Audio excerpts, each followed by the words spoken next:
If you were paying attention, you could feel something shifting.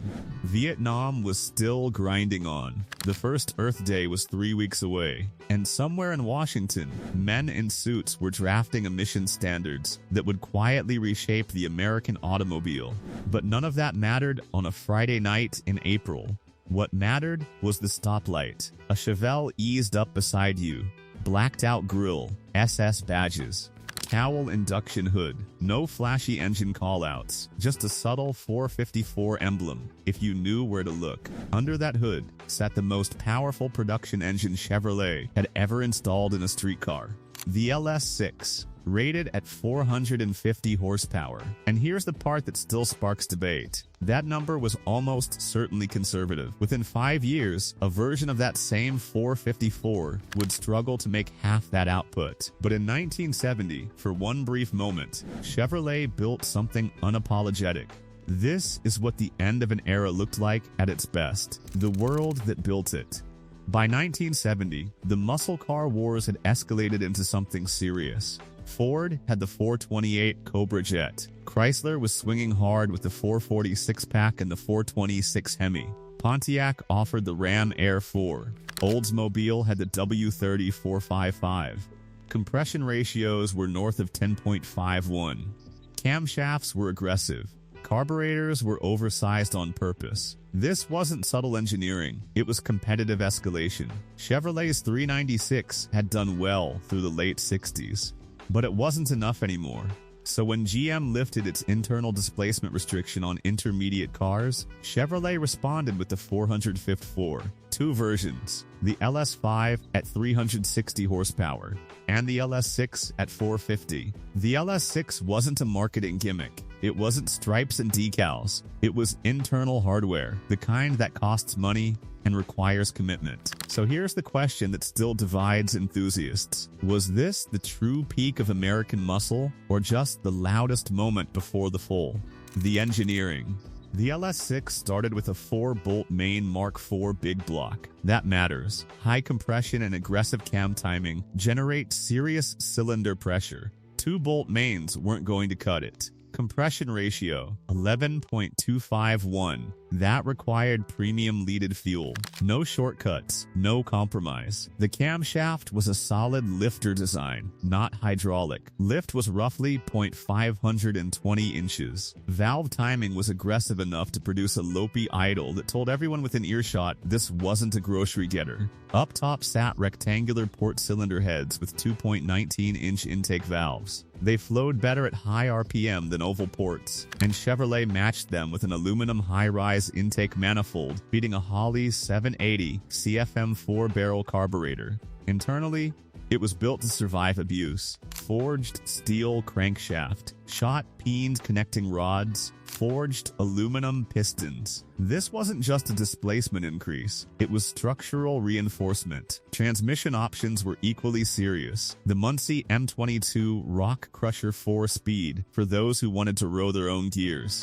or the Turbo Hydromatic 400, a tough automatic that could handle 500 pound-feet of torque without protest. Rear axle ratios often came in 4.10 or even 4.56 with posi traction. That's not highway cruising. That's quarter-mile thinking. And this leads to a long-standing debate. Did Chevrolet deliberately underrate the LS6? Modern dyno pulls on properly restored examples often show numbers closer to 480 or even 490 horsepower at the crank. Insurance companies were already targeting high horsepower cars. A higher published number might have made the car effectively uninsurable for younger buyers. It wouldn't be the first time Detroit understated performance for practical reasons. Street reality.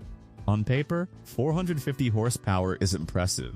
On bias ply tires in 1970, it was barely manageable. Period magazine tests recorded quarter-mile times in the mid-13-second range at over 108 miles per hour.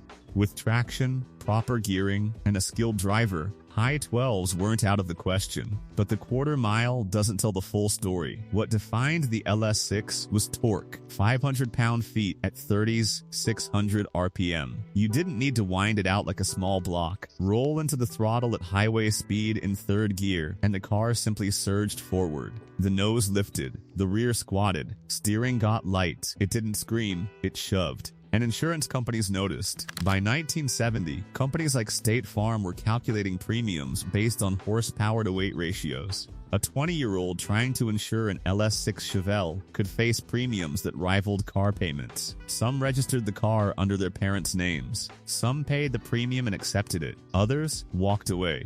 So here's an honest question.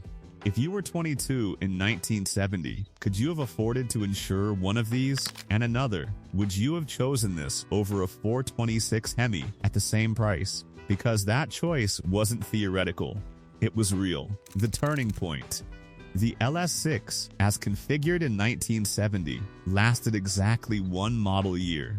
By 1971, compression ratios were already dropping. Corporate mandates required engines to run on lower-octane fuel. The Clean Air Act set emissions deadlines that manufacturers couldn't ignore. The LS6 disappeared. The LS5 returned, but with compression reduced to around 8.5 or 9.01. The solid lifter cam was gone. Power ratings declined year after year. Then came another shift. Gross horsepower ratings gave way to net ratings. Suddenly, numbers looked even smaller. 450 became 365. Then 270, then lower still. Within 4 years, the same displacement would produce barely half the output. The muscle car era didn't end in a single moment. It eroded under regulation, insurance pressure, fuel changes, and cultural shifts. But if you're looking for the high watermark, the last time a major manufacturer installed a true 450 horsepower solid lifter big block in a mid-size car and sold it openly, it was here. And this car. So let's ask it plainly.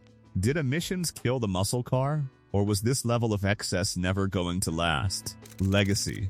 Approximately 4,475 LS6 Chevelles were built in 1970, give or take depending on how you interpret factory records and dealer paperwork.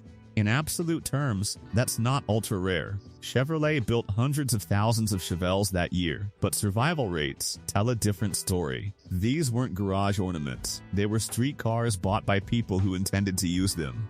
Many were raced on weekends, modified within months, or simply driven hard until time caught up with them. A fair number were wrecked.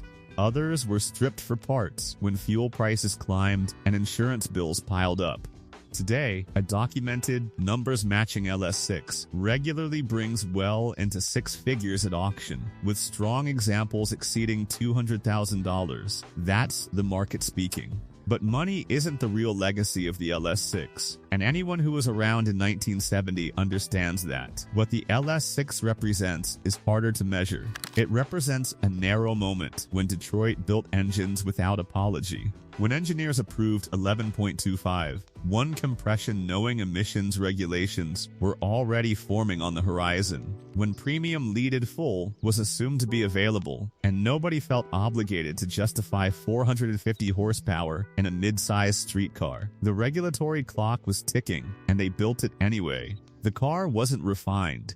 Cold starts could be temperamental. Fuel economy was an afterthought. Insurance premiums were painful, and if you weren't careful with the throttle, the rear end would remind you who was in charge. But it was uncompromised. That kind of uncompromised factory performance, solid lifters, high compression, aggressive cam timing, hasn't existed in a production street car since. Not in the same way, not with the same mechanical honesty. If you owned one, or owned something from that era that meant something to you, don't list the specifications. Talk about the experience, what it felt like when the secondaries opened, what the insurance bill looked like, what you had to give up to keep it running. That's the history that doesn't show up in production totals. And if you believe another car deserves the title of peak muscle, the Hemi Cuda, the W30 Olds, the Ram Air 4, make the argument. It's a debate worth having. But for 1 year, just one, the 1970 Chevelle SS 454 LS6 stood at the edge. 450 horsepower. Solid lifters ticking, nothing left to prove.